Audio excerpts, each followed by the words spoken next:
We're at Melville Caves Lookout. Like my new hat? Alright, Melville Caves Lookout. Let's see what you're about, Melville Caves. There's our sponsor on the back of Narelle's shirt. Ambassadorship. Scrub Kings, get on it. www.scrubkings4x4.com.au. Get all your four-wheel drive accessories on that site. Giving us a good sunny day today. Day off, and tomorrow's a day off as well. We'll decide where we go tomorrow. Nice big rock formations out this way. Kind of reminds us of Tenterfield, but a bit more scrubbery in this area. Melville Caves is probably an hour and a half out of Bendigo, and it's been recommended to us by people we've been working with. Some of the park's closed, probably to seasonal damage. We saw lots of trees down on the way in. Easy enough walk in. Big rock formations. Evidence of fire damage as well.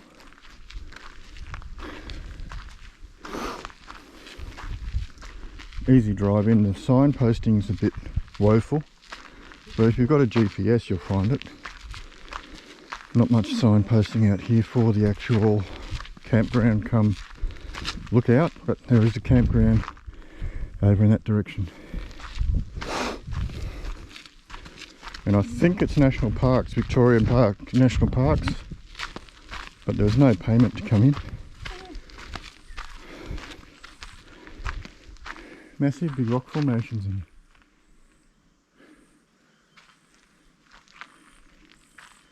And it's quiet. No noise. The only noise you can hear is the insects.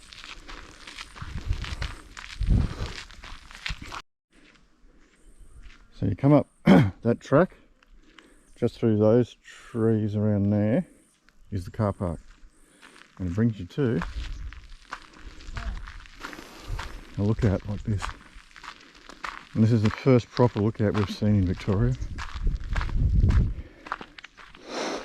Others claim to be lookouts, but they're just really hills. But this is a proper lookout, which I'll get you to. Give me 2 seconds.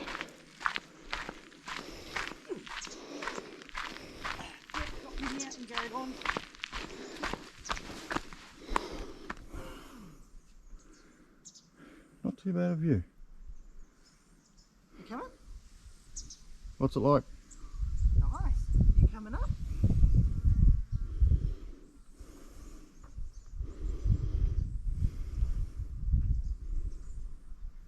You gonna come up?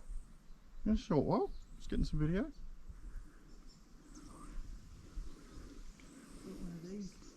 What are these things called? Trigonometry mark. Shows you where all the towns are and how far they are away. So One Tree Hill. One Tree Hill over there. Murderer's Hill. Murderer's Hill. I don't think we'll go there. Might not go that one. Won't go to Murderer's Hill. No. Warramang. Warramang. Out over there. Mount Yoang. They've got funny names. Mount Yoang. Yoang. Mount Kiyura. So it's Kiyura. Kiyura State Park we're in. Yeah, that we're in. And that's true north. Alright, true north over there. Over that way?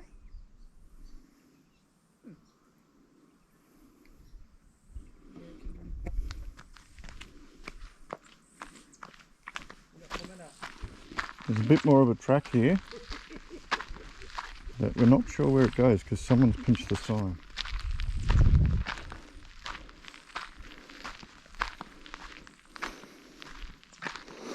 It goes down a bit, so I assume that would go down to possibly the camp area.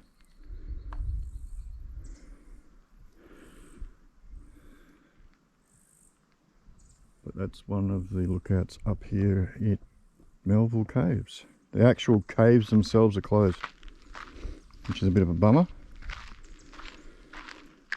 We were hoping to go and have a look at the caves, but they've been sealed off with signage saying that it's not safe to enter. I guess they're doing some maintenance on it. There was evidence of trees falling down when we came in. So yeah, I'm guessing parks are doing their best to get it up and running again for people to come and visit and be safe, which is very good.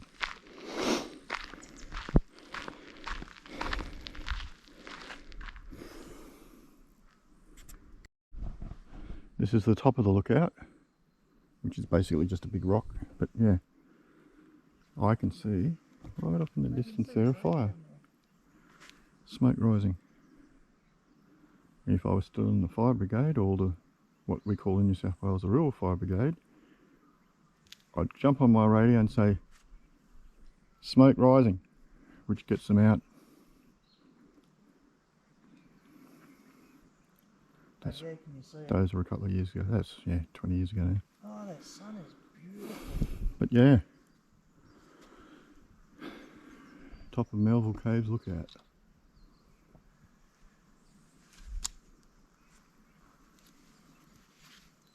Got a good day for it too.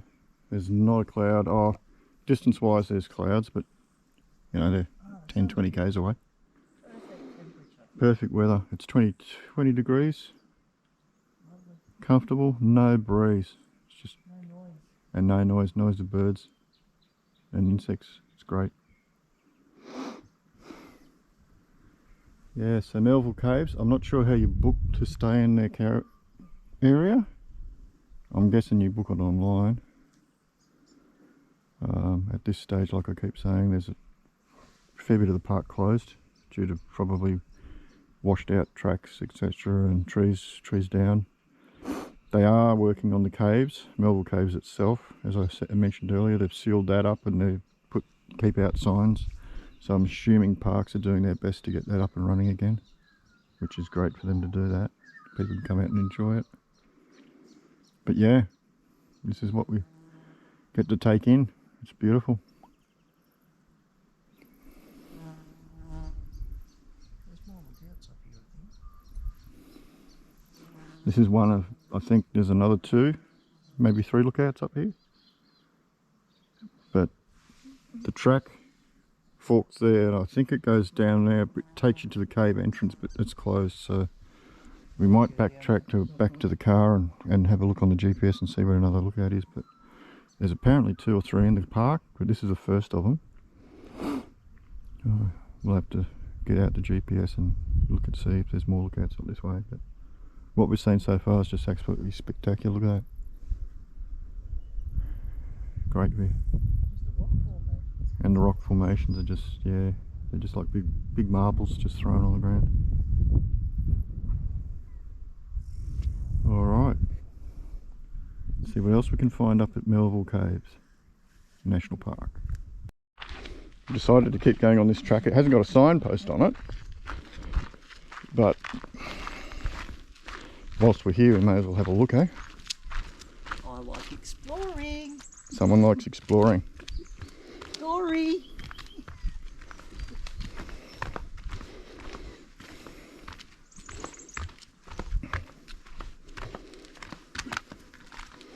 Just takes you through these rocks.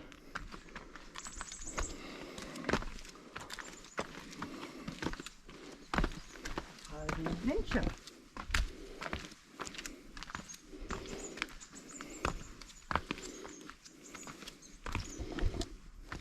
Oh, there's a seat down there.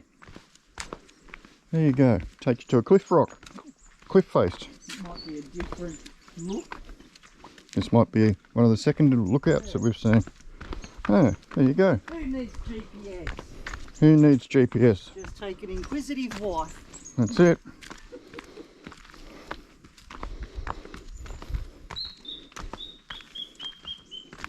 This is part of the same cliff we were just on. This is the other side of it. This is still Melville Caves lookout. Lookout walking track. Melville Caves, 50 metres. 50 metres to Melville Caves, which is closed off. Oh, There you go, closed off. That's disappointment you're hearing. Yeah, closed off. Bummer. Oh, I'm so sad. Can't go down there, closed off. Big gates across it. This one. Big red tape over there. Do not enter. All the warning signs. Melville Caves walking track.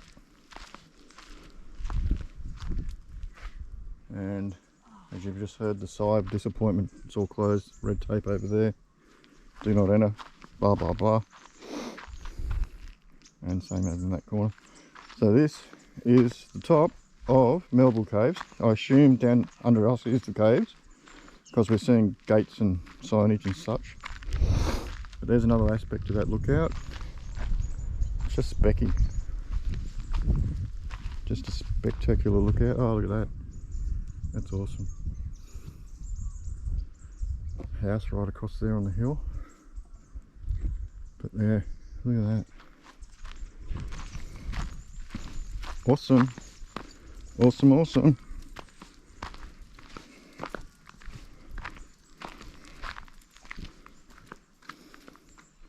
I'll give you a 360-degree view. Here we go. Trees. Do it without the tree in a minute. But that's the 360-degree view. And I'll go over here and do it without trees.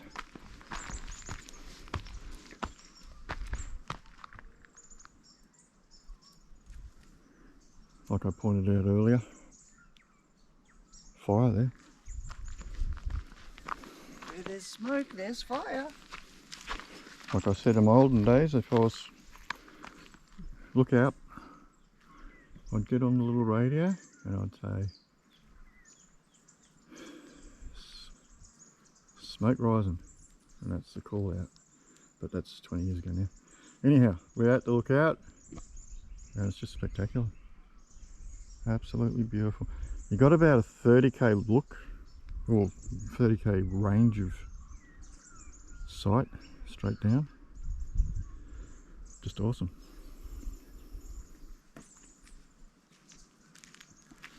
Yeah.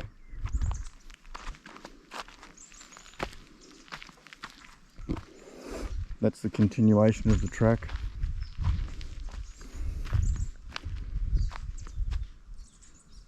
Yeah, big orange tape, do not enter. Fair enough.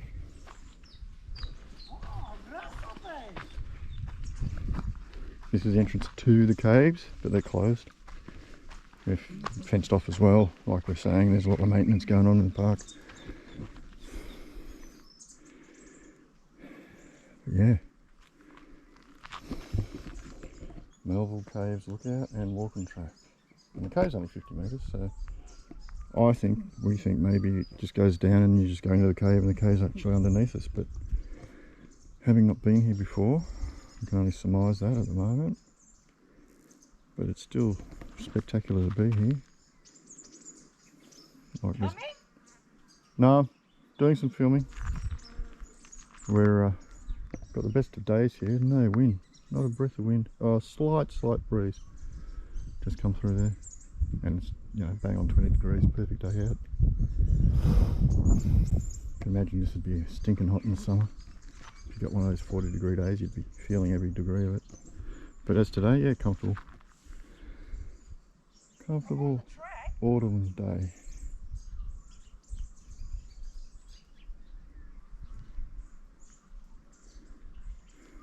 Awesome. So, bit of a news update with all that. The caves are not closed. Rel just walked in to the entrance of one. Inquisitive wife! Walked in a bit further and They're really cool. found the entrance to caves, but she didn't want to go by herself, so she came back. It's a 2-story cave. There's a set of stairs with steel. Like made of steel and timber. It must just be the tracks closed.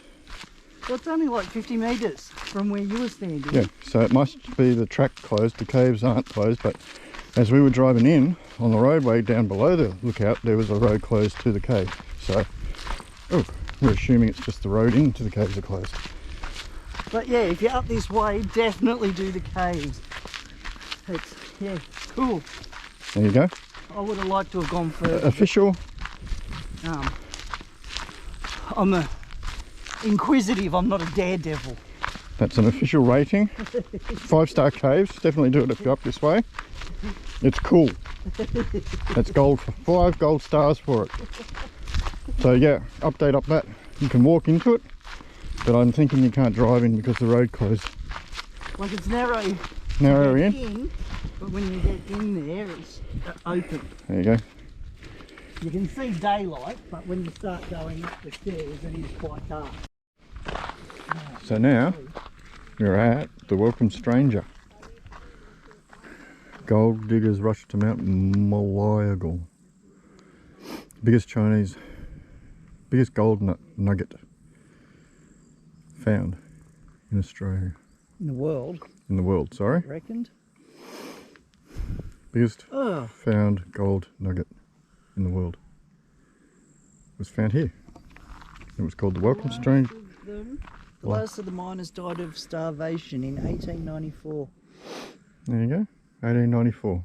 Last of the miners out this way. Starvation killed him. So this was where it was actually found. The Welcome Stranger. Big chunk of gold that someone found. And there's a little mining village here called Melville. Or Melville. We'll do the half-hour walking track and check out. This was their little mining section where they. Yeah, it's down this way. This was the area they mined. There's no actual. The Chinese were first here to mine it, and then the Cornish came in. No actual remnants of buildings or anything around here. I think the miners all lived in like tents, but the Chinese were the first in to do the mining, and then the Cornish people from Cornwall over in England came across. They had some experience with genuine mine shafts and stuff, so they came over and had a crack as well. But I think it was the Chinese that found the big Welcome Stranger gold nugget. But again, I'll have to go and check that. It might have been found by some Cornwall miners. On this track it'll take us past a monument where it was found. It actually tells you who found it. So we'll just clear that one up there. But yeah, would have been packed with tents in the day. Chinese and Cornish guys all scrambling to make $1 out of mining. They had material huts going on. That's all gone now. That's 200 years ago now, so that's well and truly gone. But yeah, this would have been just tents, huts all over the place, and everyone just scrambling to make a living out of the ground. Harsh survival. Harsh way to survive, but obviously people did. Except for the poor old fella who's gone to 1894 and he only died because he had no food to eat, he starved. So, here's the actual gold fields where they were digging.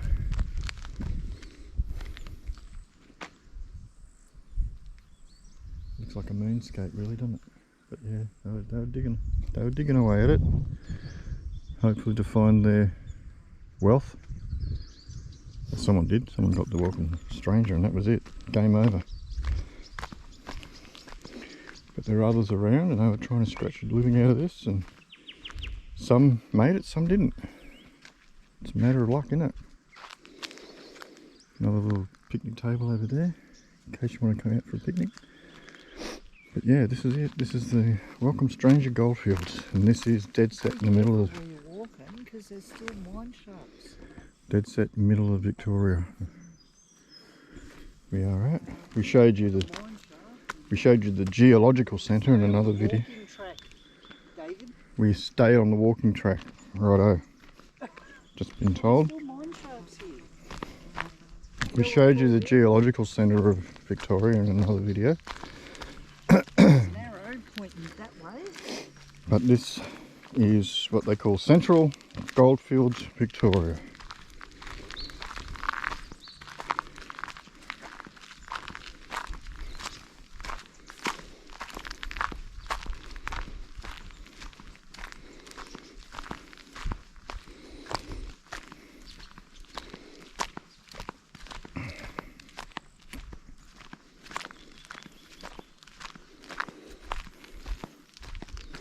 It's gone overcast now. It was nice and sunny early this morning. Now we've got clouds over, so number 2, I don't know what number 2 means, but anyhow, there's a dam over there, or a body of water in the bush. Could be number 2 picnic spot, we're not sure.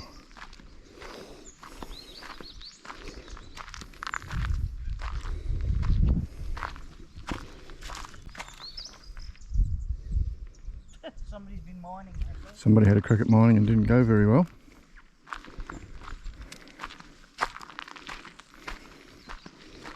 But yeah, it's funny how the change of weather is. It's an hour ago when we were filming, it was nice and bright and sunny. Now, starting to collect clouds build up. Anyway, you can't help that. You get along and do the best you can of the day. A wise man once said that there's no such thing as bad weather, it's just your poor choice of clothing. And I tend to agree with him. Although if it's really bolting down rain, you don't want to be out and about. We're still visiting this mine area.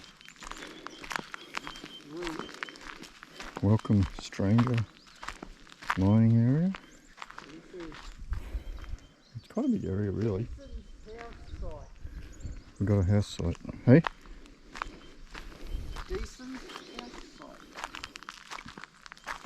So this was actually a site, someone's home, as evidenced on this. Arrow. As evidenced on the sign, it says Deason's house site.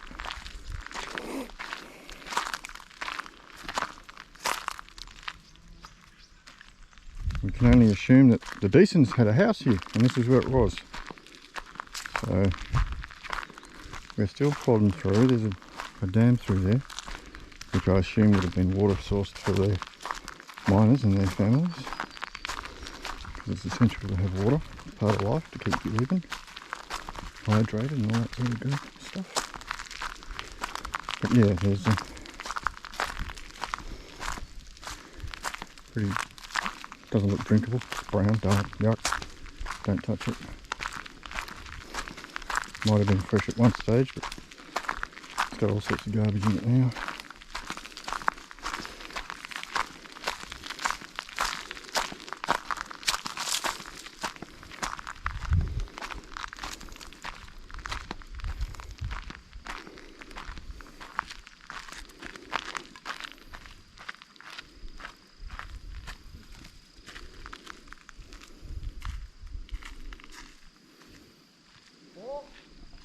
Whoa. It's kind of like shaly. Kind of like a shaly, small stone type surface we're on. I've still got the pluggers on. I'm quite alright with them at this stage. It's like walking along, you know, it's level. It's not real challenging. Able to do it in thongs, no worries. Spiderweb. Spiderweb ahead. This is where we turn back, folks. Yeah, I don't do spiders well. We've got massive spider phobias, both of us, and we don't really do them. So we're going to find an alternate way around. That was a big spiderweb. So we'll take another route in and see if we can get in the other side, but yeah, we don't really do spiders well, either of us.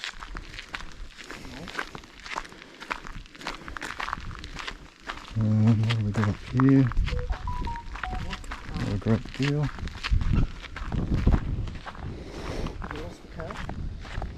Have I what? Yeah. It's alright. You can still see the car, we're right.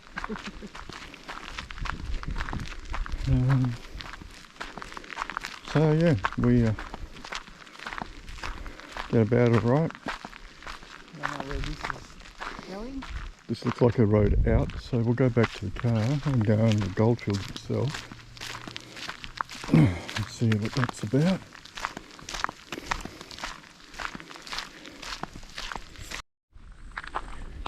So, having come back, we are at the middle of the Welcome Stranger Goldfield, and there's a monument erected to mark its being found.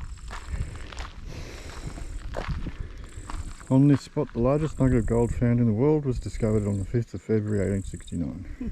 John Deason and Richard Oates found it, so I guess they were Englishmen from Cornwall. Doesn't actually give you the size or the heaviness or the weight of the gold that was found, but it's supposed to have been a fair chunk of gold. It doesn't tell you how big. Yeah, it doesn't say the size of it or the weight. And that's too hard to read now. That's all worn through.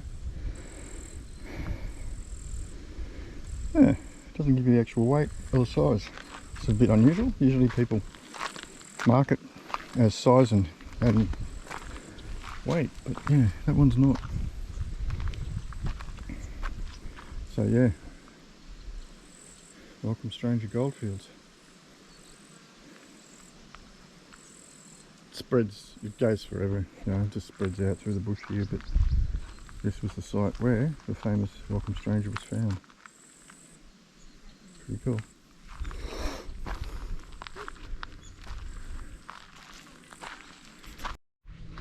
Okay, so just found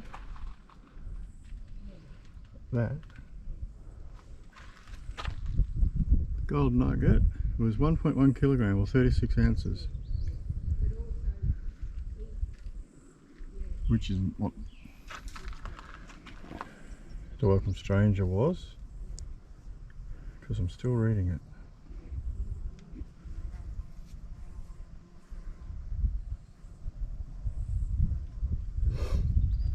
They also found a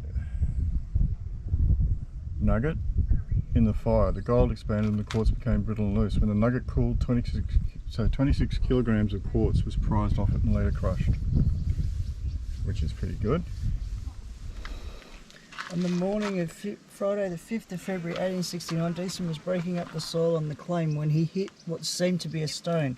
After hitting it a second and third time and clearing away the soil with a pick, he saw gold. The nugget was only 2.5 centimetres or 1 inch below the surface. After clearing away more dirt, Deason broke his pick handle in an attempt to lever it from the ground. Finally, he resorted to a crowbar. Oates, busy ploughing in the nearby paddock, was called up by Deason's son, not wanting to create suspicion among people living and working nearby. The two miners covered the nugget again and continued as if nothing had happened. Later that afternoon, the nugget was placed in their dray and taken down the hill to the Deason house. The gold was stained black by ironstone deposits and was mixed with a large quantity of quartz. After placing the nugget in the fire, the gold expanded and the quartz became brittle and loose.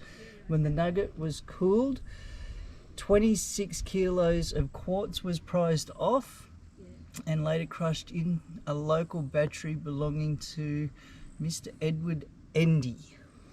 As the nugget was too large to be weighed on the bank wall scales, Archie Walls, the blacksmith, was called to cut it down. The total weight of the nugget, including what was obtained from the quartz and other pieces broken off, was estimated to be 72.5 kilo. Holy heck! 2,332 ounce. Considered a shame that in all excitement no one thought to photograph the event. Oh, So wow. no photos were taken. People roughly sketched it. 72.5 kilograms total weight of gold.